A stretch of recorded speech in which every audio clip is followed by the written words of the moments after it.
Hey, this is Nick, aka The Weiler here from DOG Deadly Operative Grunts, bringing you one of our last DOGcast of the summer. We're going to be taking off most of July so we can get ready for the next season. Huge season coming up. And one of the reasons is we got a lot of new people. One of the new people is with me today. Today we got...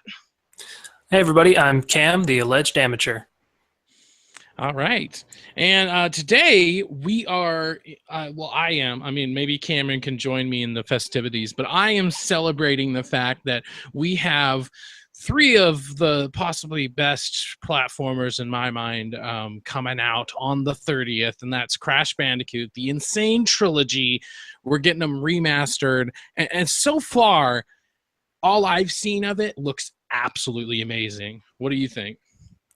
Oh yeah, I never actually had a PlayStation when I was growing up, but I had friends that did, and playing the Crash Bandicoot series on there was always a ton of fun. So the fact that they're able to get remastered and looking good and able to, bring back that nostalgia while still being an almost new looking game is really cool.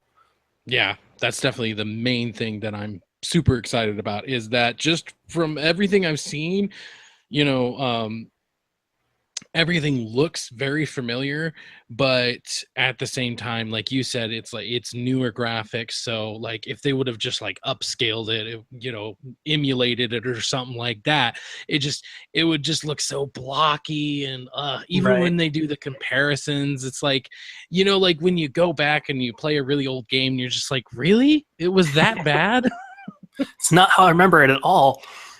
Right, so we're getting this awesome remaster / remake, and it makes it look gorgeous. Now, fun fact for anybody who didn't know, the engine that they had to work with, they basically had to reverse engineer it.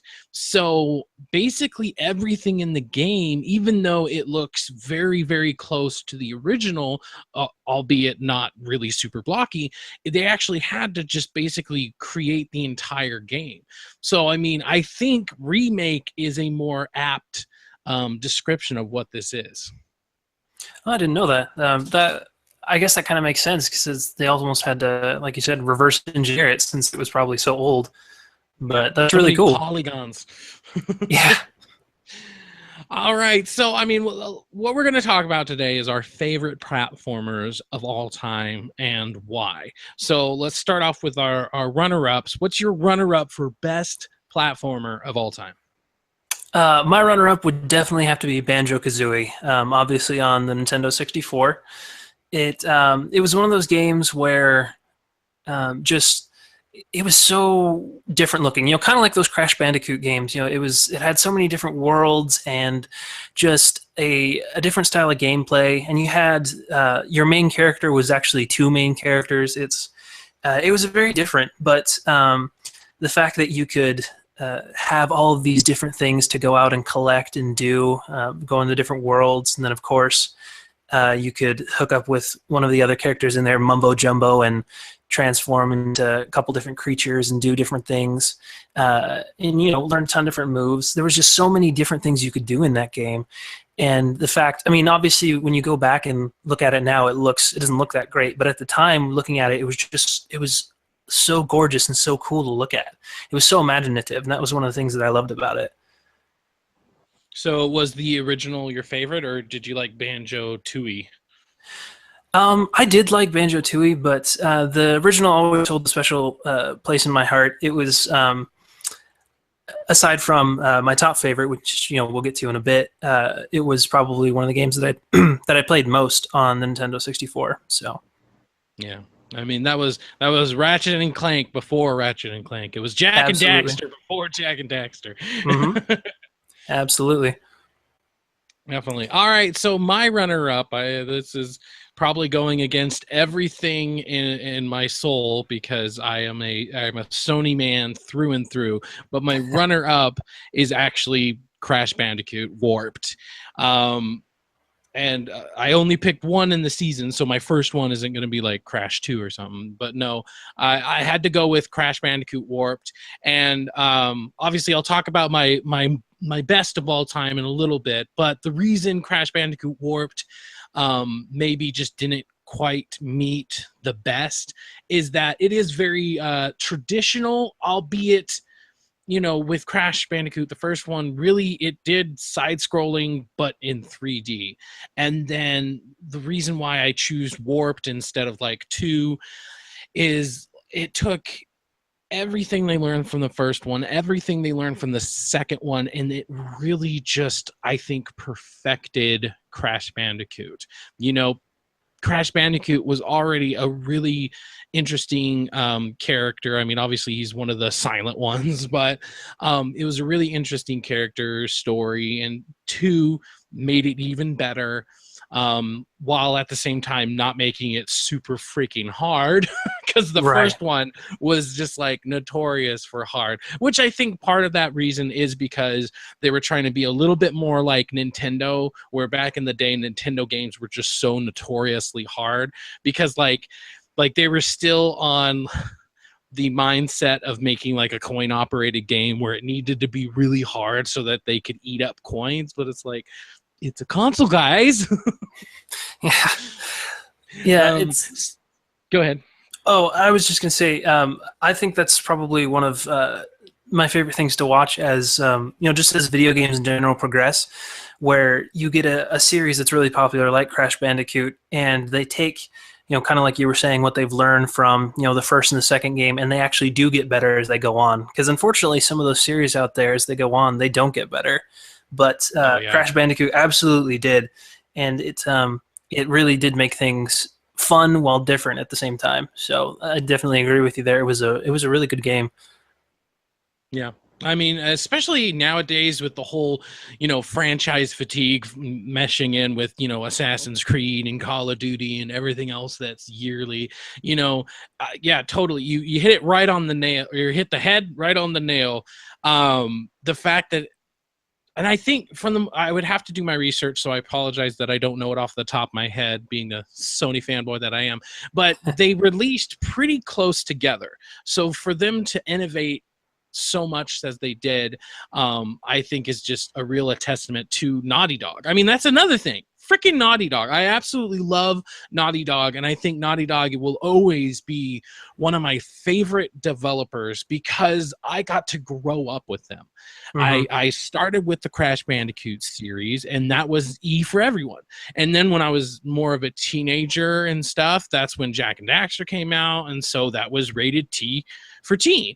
And then you got Uncharted, which was also T for teen, but it was a little bit more mature, and so was I. And then The Last of Us, one of the best games of all time, arguably, and it was rated M for mature. So it's like I got to grow up with Naughty Dog. Naughty Dog got more mature as I got more mature, you know. So sorry. Back to Warped. A lot of people might have not liked the vehicles and stuff like that, but I mean, I really liked it because, you know, if they would have done just another Crash Bandicoot where you're running from side to side or front to back, you know, stuff, if they would have just done another one, then I feel like it would have started getting stale. So what they did instead is they started adding in all these vehicles. So there's like one of my more favorite, I guess, is that how you say? I don't know. We're not grammar majors here, people. We are just nerds that like video games. We're not that type of nerd. Anyways, but one of my more favorite levels is actually the ones where you're in the planes and you're like, you know, shooting down all the blimps and stuff. That's probably one of my more favorite ones. So I really like that. So moving on, what is your favorite of all time? So my favorite, some people may kind of argue that it's a little bit of a cop-out, but my favorite is definitely Super Mario 64. And so I guess I should preface this with I am what most people in the gaming community would call a filthy casual. So what? Yeah, I know, right? So I when I was growing up, you know, I had the N64 in my house, and you know, I wasn't able to play video games all the time, you know, because my parents would have me do homework or, you know, all the regular stuff that kids do growing up. But wait, you had to learn? Right. I know it was terrible. It was terrible. They made me learn and try and be responsible. It was awful, but I survived somehow. Um, but Super Mario 64 was actually probably the first game that I was really able to play on my own and really get into as I was growing up, and really want to complete it. Because I really enjoyed the game. Yeah. So, and a lot of people, I think, looking back on it, they sort of cite it as one of the forerunners of the good 3D platformers, and just the imagination that went into it, the huge amount of worlds and all the collectibles that were in there. How you could search down. There was like 100 coins in every level that you had to find, and just the crazy different kinds of boss fights, and it was just really cool to be able to explore all of that stuff and not really have it dictated like you had to go here at a certain time, or you had to do this in a certain way. So that's absolutely definitely why it's one of my favorites, and it's definitely my favorite platformer. Yeah. Yeah, I really liked Super Mario 64. I think that one in particular I didn't get into as much as some of the other ones, but yeah, I think especially like if you can just, it's hard to because we're so old now, just so old. But it like if you put yourself back in 96, 96. Something like that. But if you put yourself back in there, having a 3D world where you can move around freely was a lot less likely. Like I don't even know if it was Super Mario 64 first or Spyro the Dragon first, because I know those were one of the first, but either way, it wasn't popular enough for you to really pay attention. And I do have to admit, even if they came out on literally the same day, Mario 64 did it better.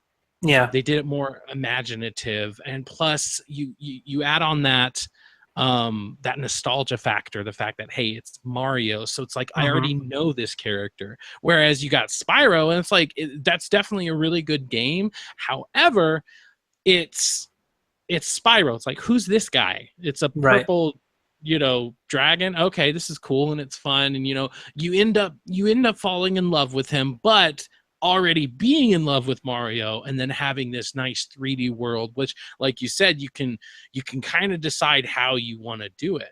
Sure, you had the main star, and that would kick you out of the world, but you had all these other like bonus ones that you could go for. And correct me if I'm wrong, but like the very last thing, you had to have like all the stars, or at least a majority of them, right? Yeah, in order to to fight Bowser for the last time, you had to have a pretty good chunk of all of them. So you had to visit the worlds multiple times, and a lot of times after you had done a couple different stars in the world, there would be some sort of major change that would happen that would enable you to get that next set of stars. So the way it was designed was very much encouraged you to visit the worlds multiple times, even though there were a ton of different worlds in the place already. Yeah, definitely. Well, let's stay on the Mario bandwagon, because I think my favorite platformer of all time, once again, I'm going to be shunned by my Sony guys here, but I think one of the best platformers of all time is Super Mario Galaxy. That is definitely a good one. Oh God, it's absolutely a great one. And honestly, I mean, you talk about just innovative way of looking at a platformer. I mean, I think one of my favorite things to do in that is if you were on like a really big planet, like I think one of the very first levels, actually, you were basically just on this platform, and if you jumped off the side, you could basically orbit around the entire planet. Like if you did one of those like long jumps like you can do in 64, if you did that, you can just orbit around it just because of the way it messed with gravity. And I mean, it was just so creative, because some of the levels consisted of nothing but smaller planets, and then other levels were really, really big. Some had like where you were only going, you had side-scrolling sections, and others were just fully 3D, obviously. And I mean, just the way that it also used like the Wiimote, because nobody likes the Wiimote. You could say you like the Wiimote, but we know you're lying. Right. But the way it even used that was really nice, and it felt natural. I didn't feel like I had to use it. It was really nice. So, and I think the number one reason, other than just being so creative, colorful, fun, just one of the main reasons that this sticks out, other than any other platform I can think of, is its implementation of a really, really unique co-op experience. Now, for those of you who don't know, and or you just need a little reminder, if you had a second Wiimote, you couldn't have like Luigi join you. However, the second Wiimote could basically like shoot the shot, the little like the star bits. Shard. Yeah, star bits. There you go. Mm-hmm. It could shoot those at the enemies, and that would kind of stun them. I think if you did A, you can actually hold the enemy in place, and so that was kind of cool. So not really in a very direct way could you affect player one, but you could help out. So instead of like the Marios of old, where you had to take turns, first you went and then Luigi went and then you went again, instead of that, you just kind of helped out, and it was just such a unique thing, because instead of cluttering the screen with another 3D model, maybe, Peach or Luigi or, Toad, like they did in the Super Mario Wii or whatever, which that was fun by it on its own. But that's what made Super Mario Galaxy just so unique, is that it just took co-op and it was just so cool.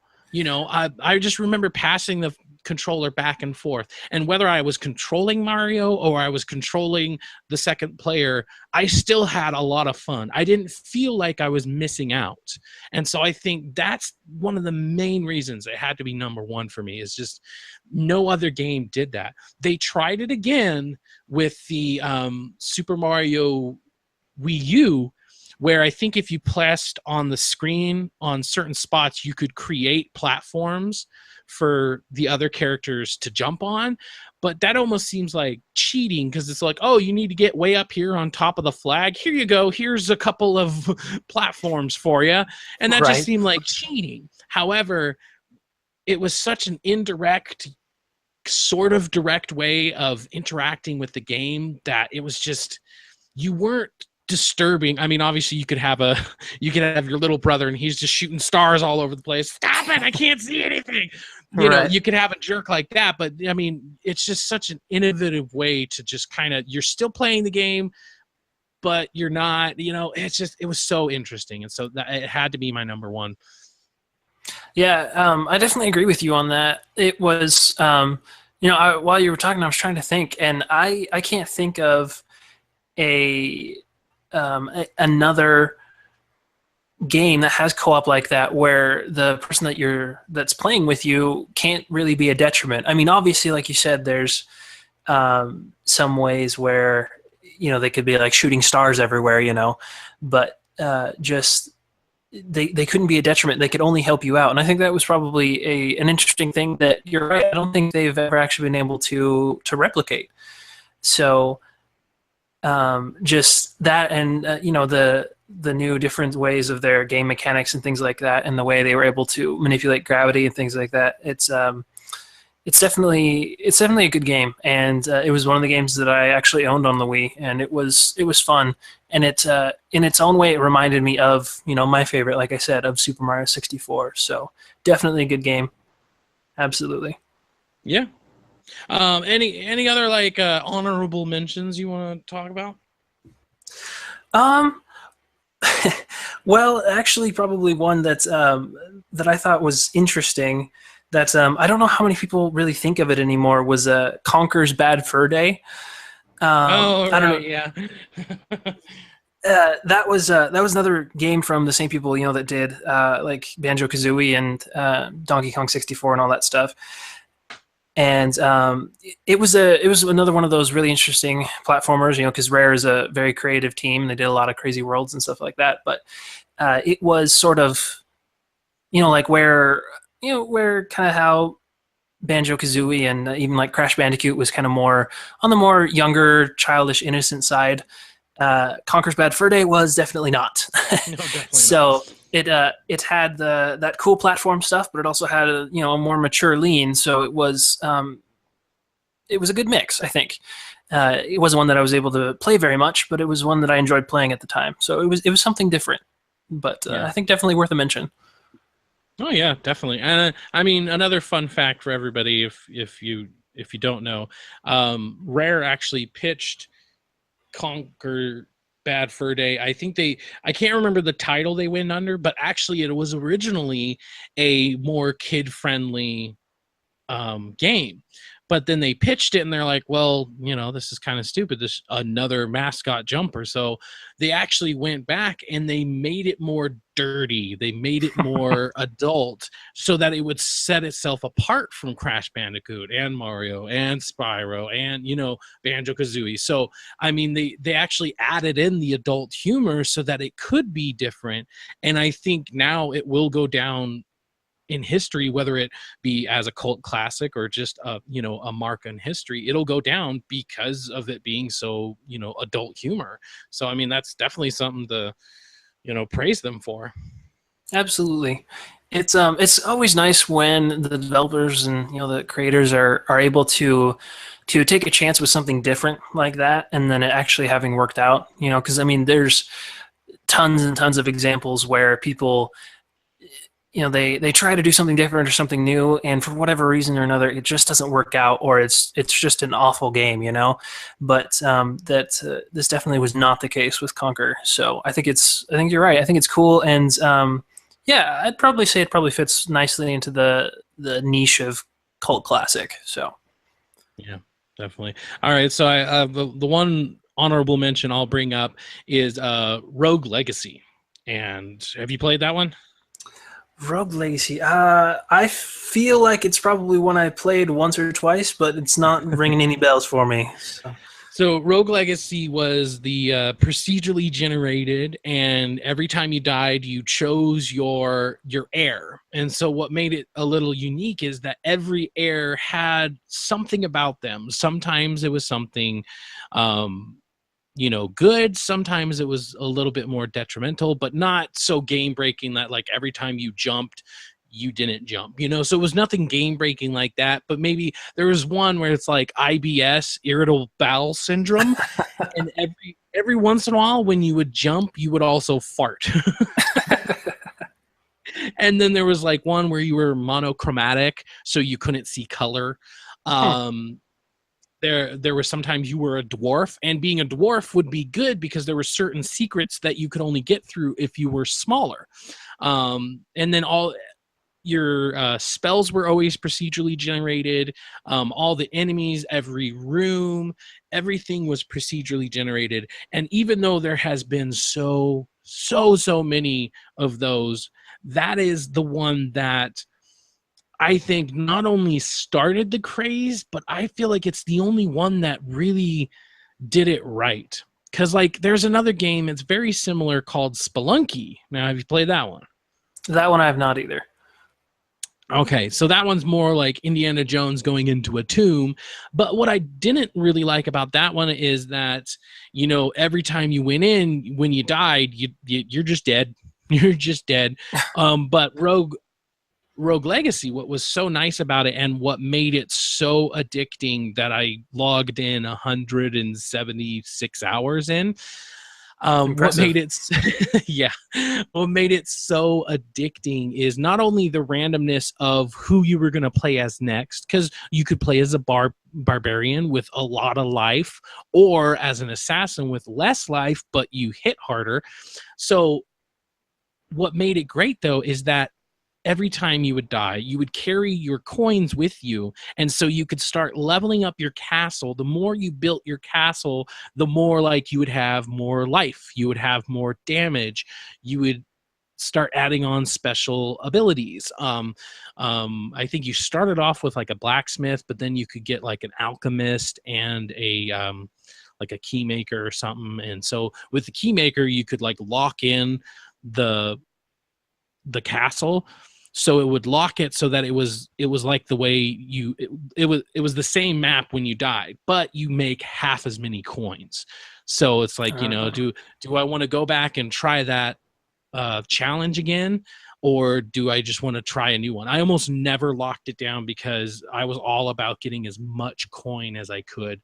And so yeah, basically when you I think that's something that we're kind of all about if you think about it, all about getting that coin.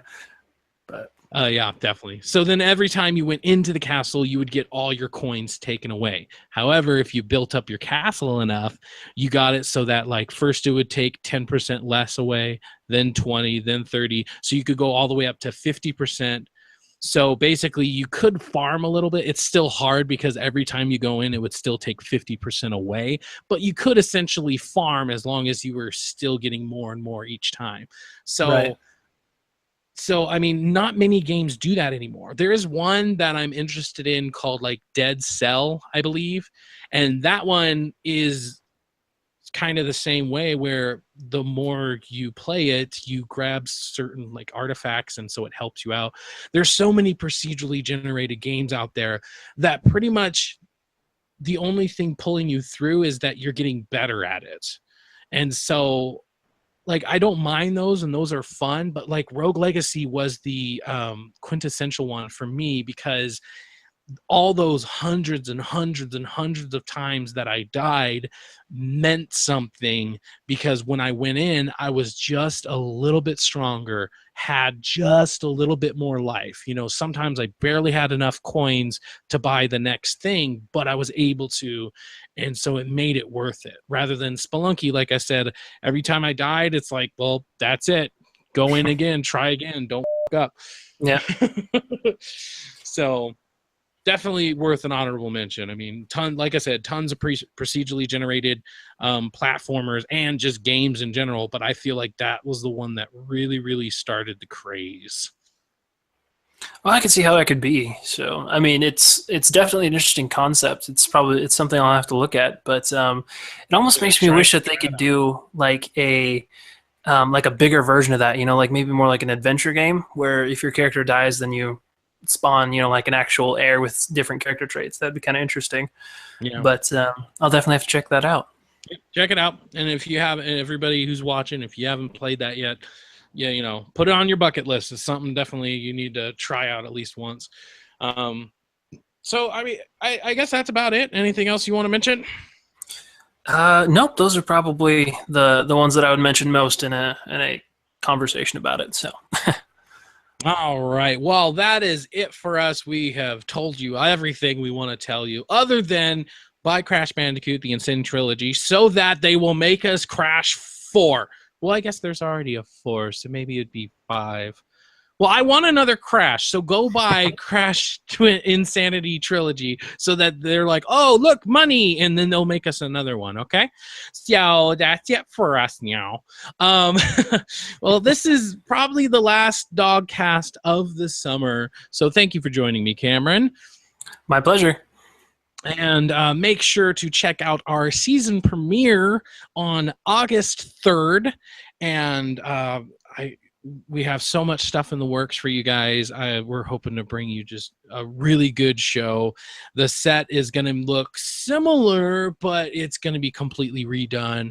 And I can't wait to show you guys. I've been planning this all summer long, doing everything little by little, and I think it's just going to be something really good. So I hope you guys enjoy that. Join us on August 3rd, and that's it for us here at the Deadly Operative Grunts, and we're feeling squirrely.